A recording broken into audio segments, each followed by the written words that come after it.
นี่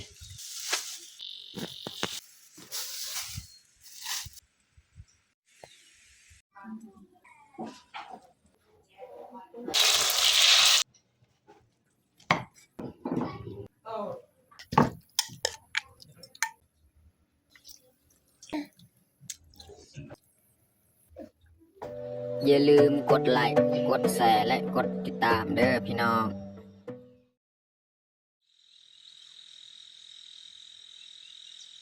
ครับสบายดีแล้วก็สวัสดีเบิร์ดสุขสุขคนยินดีต้อนรับเข้าสู่สองเบายึง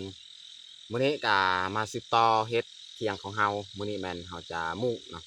หรือว่าเอาหญ้าคามามุ่งราคาเนาะแต่ว่าบ่ฮู้ว่าหญ้าคาของเฮานี่สิพอหรือบ่เนาะถ้าว่าบ่พอเฮาก็ได้ไปเอาใหม่อีกมื้อหน้ามื้อเนอเนาะมื้อนี้มีแต่เฮาจะมามุ่งเนาะเพราะว่าข้าวน้ำบ่ได้ถือมื้อนี้เพราะว่ามาสวย เพราะว่าตอนเช้าเมียว่าสิไปค้นซอยมันของพระเฒ่าพอดีเขาไปนี่เบิดแหละเขาจะเอาคนตอนเช้าบางทีก็เลยพาเมียเขาให้ต่ออีกเนาะมามุงเที่ยงของเฮาเนาะ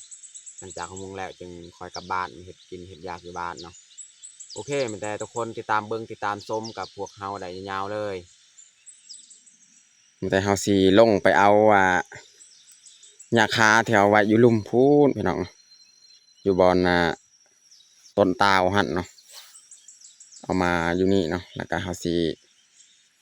มุงเลยเนาะแต่ว่าตอกนี่ยังบ่ทันได้จักก่อนเฮาสิมุงเฮาต้องจักพุ่นไม้พุงเฮาตัดไม้พุงอ่อนครับเฮาจักตอกก่อนแล้วจึงมามุงเลยเนาะ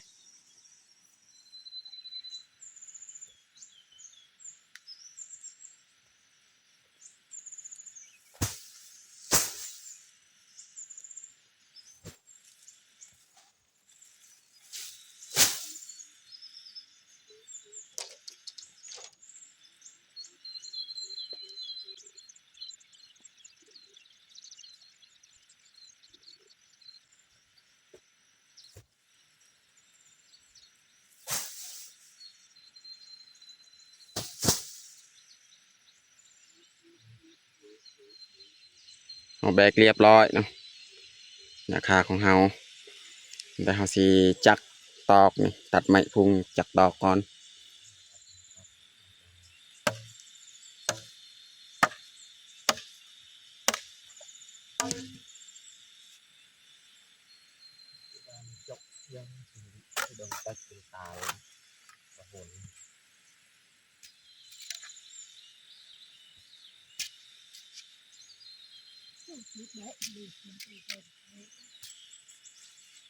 ดอกบ่ได้เกิงปากเอิงก็เรายังเราได้อัดยังเด็กยังอดเน็กตะนาว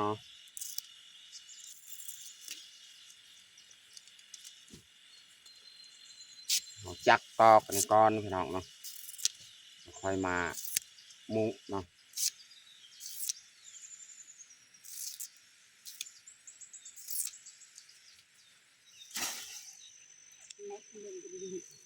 อันนี้เมียจะเลือก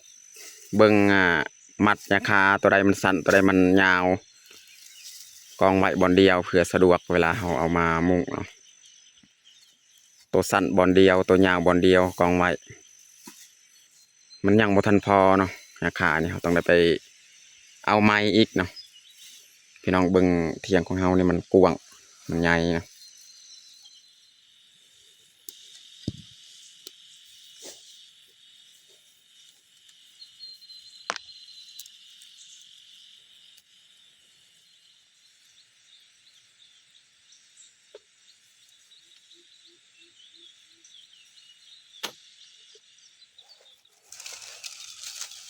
นี่เขาจักตอกกะได้ประมาณนี้แหละ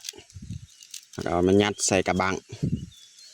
ในกระบังนี่มีน้ำเนาะพี่น้องเนาะใส่น้ำนี่เพื่อบ่ให้มันเหี่ยวมันหดนะพี่น้องเนาะยัดไว้เพราะว่ามันแดดแห้งจังหน่อยนี่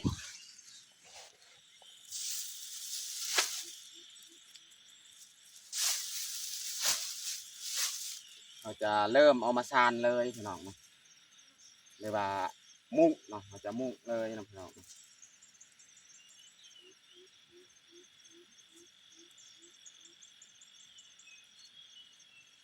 ต้องมีไม้แบบนี้นะพี่น้องเนาะไม้ที่เราจะนี่ราคาของเราเนาะเราต้องเตรียมไว้เลยไม้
เรียบร้อยพี่น้องบึงเทิงเนาะ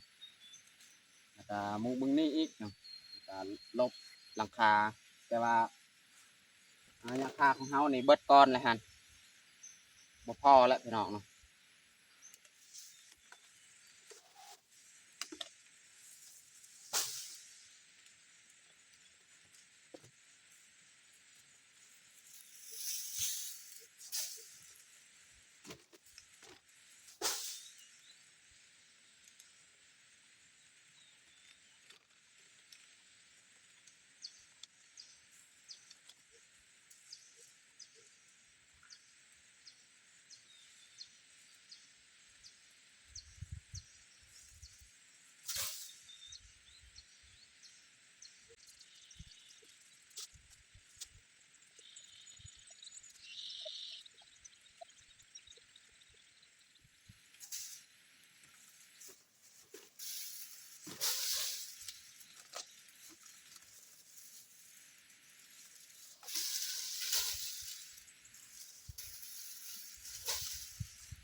อันนี้มันเขาจะ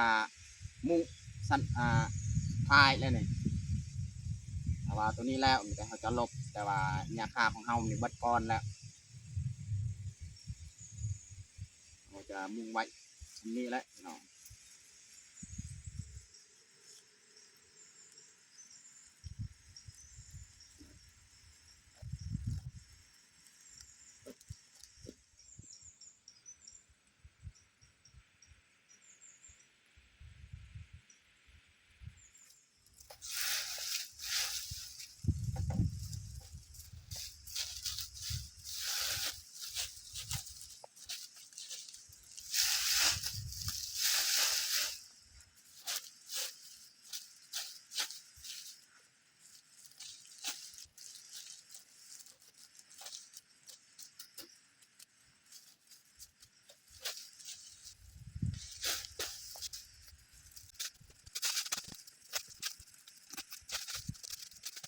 ตอนนี้เฮากะ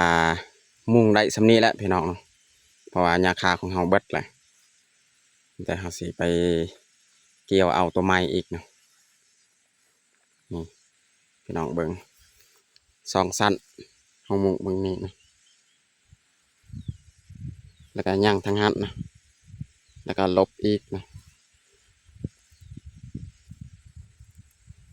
ตอนนี้เฮากะสิเกียมกลับบ้านเลยพี่น้อง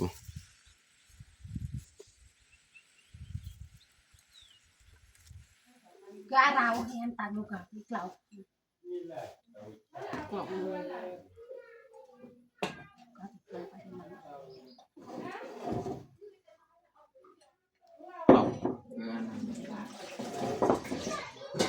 ตอนนี้กาเฮามาฮอดบ้าน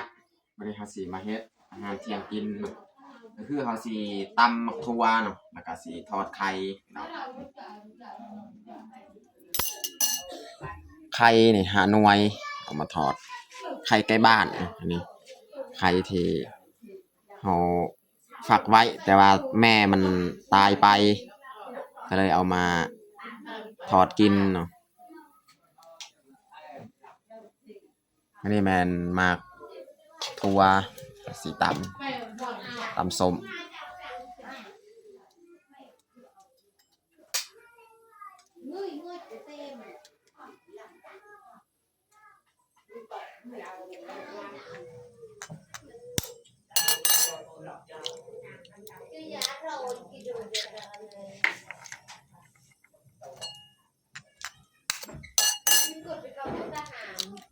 Boleh aja. อันนี้เขาจะซอยมักเล่นมาทอดใส่ไข่พี่น้องเนาะก็มี FC บางคนคอมเมนต์บอกให้หั่นมักเล่นนี่บางๆแล้วเอามาผัดใส่ไข่เอากระสีซอยเลยเนาะปาดเลยเนาะนี่ก็ใส่หอมบัวอีก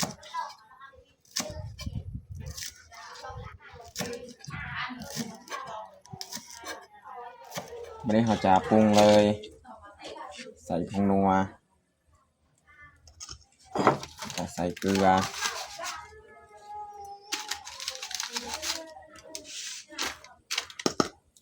แล้วก็ใส่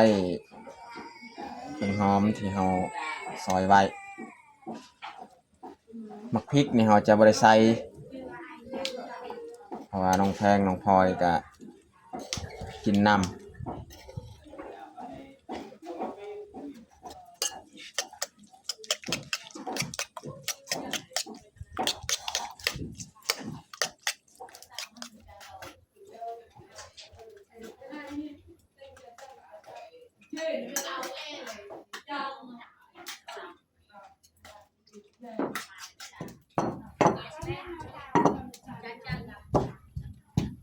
ใส่น้ำมันประมาณนี้แหละใส่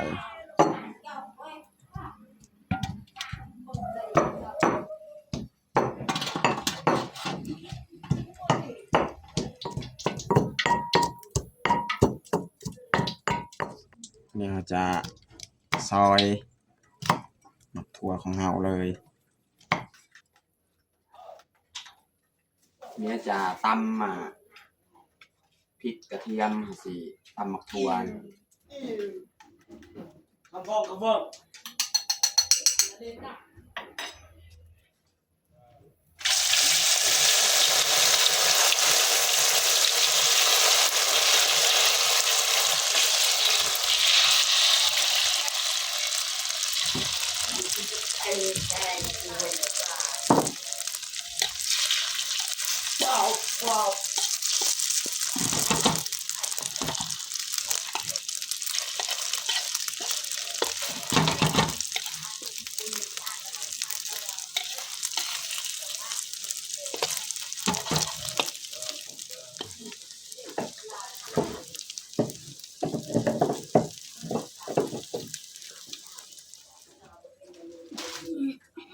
เรียบร้อยพี่น้องทอดไข่แผ่นใหญ่ๆเลย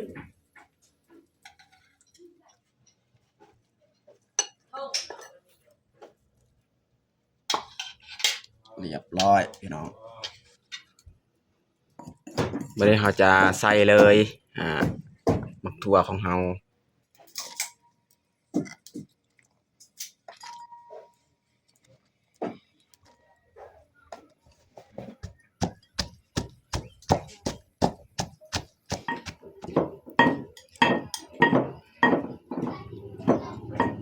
ต่อไปนี่เราสิใส่ปลาแดกพี่น้องเนาะปลาแดกสำเร็จรูป บางแลนก็จะใส่ ได้แล้วนี่เขาสีใส่มักเล่นอีกซอยมักเล่นใส่เนาะ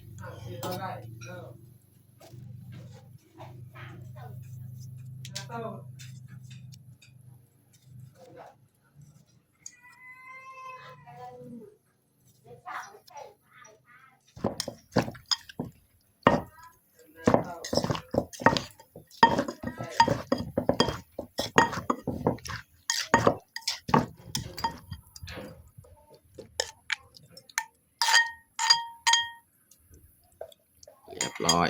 ตำมักถั่วตอนนี้ก็เรียบร้อยเฮาแต่งข้าวของเฮาทอดไข่พี่น้องเนาะแล้วก็ตำมักถั่วผักที่เขาจะแกมกับผักกาดพี่น้องเนาะสำหรับอาหารเที่ยงของเฮากับเบิดสำนี้แหละตอนนี้ก็เรียบร้อยแต่งข้าวเฮาแต่เขาจะลงมือกินข้าวเที่ยงเลยเอามาทุกคนกินข้าวเที่ยงนำกัน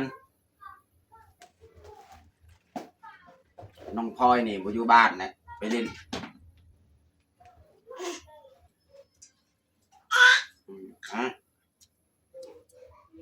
เป็นจ้าผมจะใคร